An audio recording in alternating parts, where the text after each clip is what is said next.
For today's video, maghimo tag atsara nga extraordinary tapos very healthy pag yun. Sumo na ni nagpabukal kog suka, asin, asukal, tapos tubig na ipaminta. Sumo na.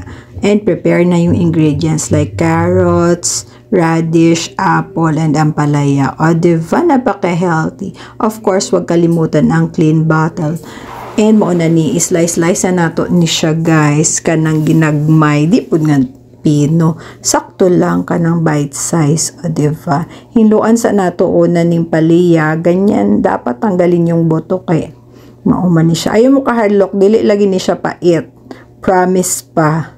O diba? Maghinlo, i-chop na ni nato siya, kanang nipis ra kay para lami dyan ni siya kaayo. Manara. Nagigagmayon guys, timan ha. I-perfect yun ninyo ang cutting char.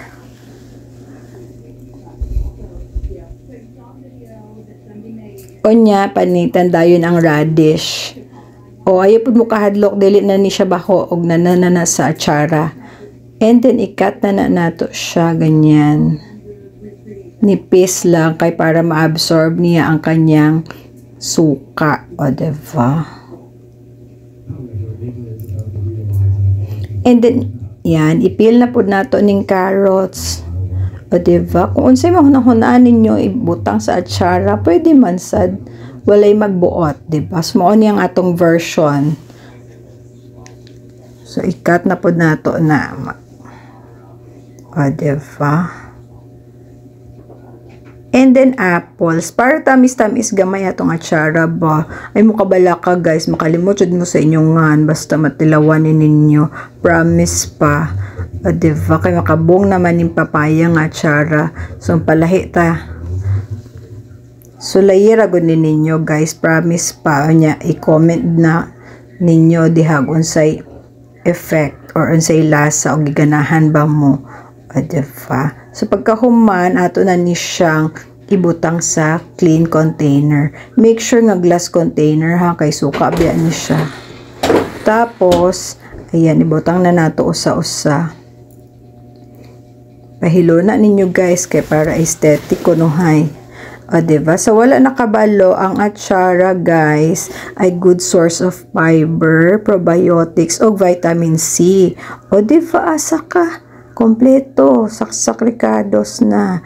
O diba makaboost po niya siyang immunity and overall gut health. O diba brighter dyan ni si Google. O kay kaibaw ni siya tanan. Sumao na nib, nabugnaw naman tong suka nga akong gihimo.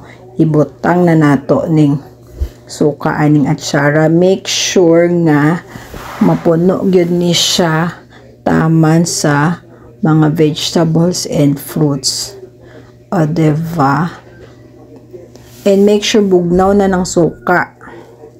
And then kinabukasan, mahimo na ninyo siya kaunon. Ipari sa prito, ipari sa bisagsan, o lanlanon ba ninyo nara-enjoy kung sa inyong ganahan. So maora ni guys ang akong favorite atsara. O diba? Ako man ni siyang balik-balikan himuon kay ganahan rapod ko para dili mingaw ang sudan ba. O diba, maura to guys. So, i-share po ninyo ang inyong atsara making journey ha. Wanya, pag-comment mo down below. So, maura to guys. Enjoy. Oh, lami-lami na guys. Ready to eat na ni Ugma. Bites na po ang bahaw ani. Maura, bye.